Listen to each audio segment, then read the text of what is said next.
So all of our training, as well as working force, power and speed characteristics, we need to make sure we're working all the relevant movement patterns that we need to balance up our body in terms of injury prevention, but also the functional movements we employ in our movements as well.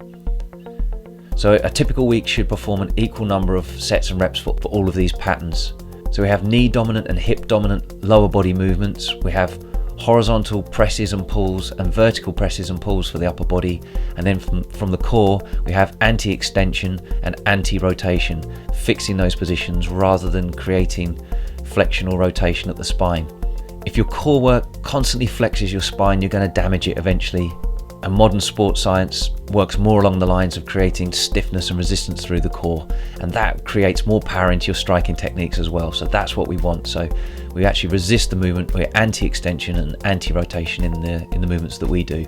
Examples for all of that stuff: so we've got a front squat is a knee dominant lift, a deadlift is a hip dominant hip hinging lift, horizontal pressing is a bench press, horizontal pull a row, a vertical press shoulder press, a vertical pull would be a chin up, and for the anti-extension for the core, ab rollouts are an example of that, and for anti-rotation, landmine twists.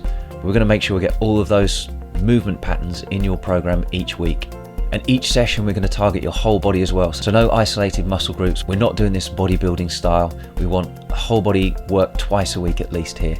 So for the lower body, we're going to work either a knee or hip dominant. For the upper body pressing, either horizontal or vertical. And for the upper body pull, either horizontal or vertical. And for the core, either anti-extension or anti-rotation.